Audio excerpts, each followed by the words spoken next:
I'm so glad that you found some time to join us. Thank you for coming to the podcast. I'm glad to join. Can you quickly introduce yourself to our audience?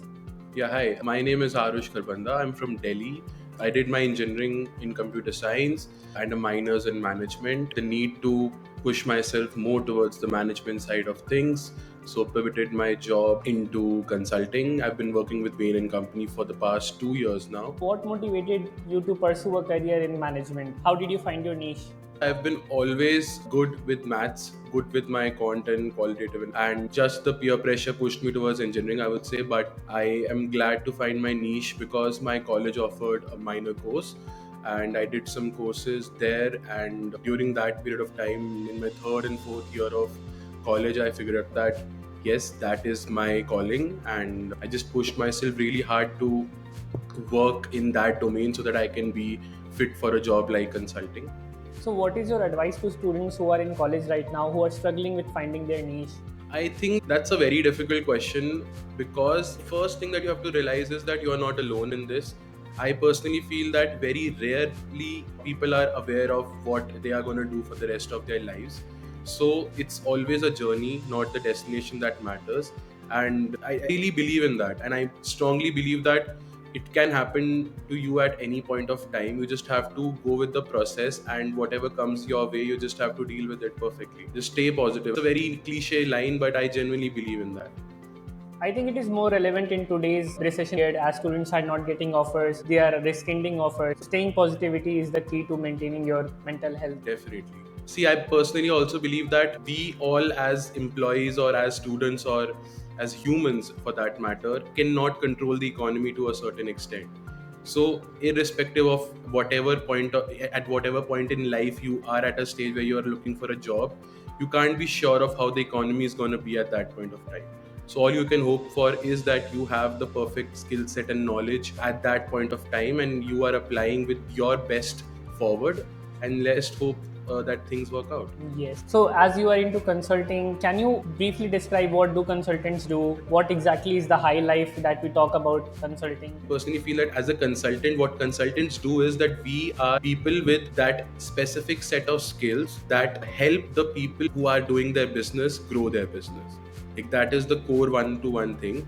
And if I go a little bit deeper into it, there can be a client sitting in the United States who wants us to help them decide if they want to do an acquisition or a merger with another company. They probably will be well equipped with their skill sets too to make that decision, but they would require the expertise of a good institution like a Bain and Company or a McKinsey or any of these firms to validate their answer first. From your experience, how do internships impact in career opportunities? Let's say the field of management consulting. How important are internships? I think they are pretty important. Almost all the internships offer a window into the world. Like that's like your first view into what is happening. And as an intern, if you're coming to the company for 2 months, you can probably learn one or two products. But those two products will give you a clear insight on the fact that what is to come forward. And if you are adjusting to that specific 2 months of period, and if you're proving that yes, these two products I'm doing great at and I have that potential to work even better when it comes to a full-time job, then I think that is what fetches an intern the BPOs for sure. But if they are showing growth, if they are showing that learning curve, and if they are actually showing that yes, there is a potential that if trained properly they will be a proper consultant for the company, then I think they are good to go. They have proven themselves. So, what is the kind of training you give to your interns, and how is it different from what they have already studied in their college? I think there's a lot of gap. I think theoretical knowledge you can gather bunch during college. You can be well aware of, if you're coming from a finance background, you can be aware of your balance sheets, XYZ, all the financials. But when it comes to any company, I would say there are specific set of rules. So you don't have to be worried about the fact that you don't know a lot of things. You should be just strong on your core. I believe that if you are very firm on whatever your core understanding of your knowledge of whatever you have been taught throughout your college experience, then you will be great to go. What is your advice to young students who are confused between pursuing an internship and getting higher marks on their academic side? And they're also confused about whether it is a paid or an unpaid opportunity. Did you had these questions in mind when you were applying? when you are at a phase of life where you are not sure on what you have to do, you have to take every opportunity coming your way to figuring out your niche, right? That is the whole concept of it. So be it coming pro bono your way, or be it coming by with the bare minimum salary or bare minimum pay, I think you should not be hesitant to taking opportunities when it comes to as an internship or anything. And yeah, marks do set a bar. Marks are important, and like we can't change that reality. But at the same time, internships do offer you again the great view into what you're getting into for long term. So I think the internships are great. And you have a lot of clarity on what you like to do, and that's what takes you forward in life.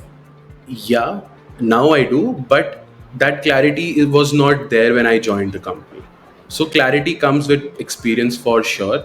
So even if you are joining a company and you feel that there is a lack of clarity, or you are not sure where you're going to be 2 years down the line, that's normal. But you just have to believe in the process and just go with the flow. As you have worked with your interns, so when hiring an intern, what does Bain look for in the candidate? I think clarity is very important. Whatever knowledge or skill set you have at that point of time when you are applying for an internship, you should be very clear of your knowledge so far. You should have a very clear mindset when it comes to your quantitative analytics and your qualitative analytics. That's for sure. And just from a business point of view, if I give you a business problem, I'm not looking for the right answer, right? When during an interview, I'm just looking at the thought process. And if that thought process while giving an answer is clear, if you have steps defined during that process, then I think you're a great candidate to be selected for a company like Bain for sure. Thank you for the answers. Can we quickly talk about the elephant in the room, the generative AI? Sure. There's a lot of nervousness in students and also in the working professionals about generative AI.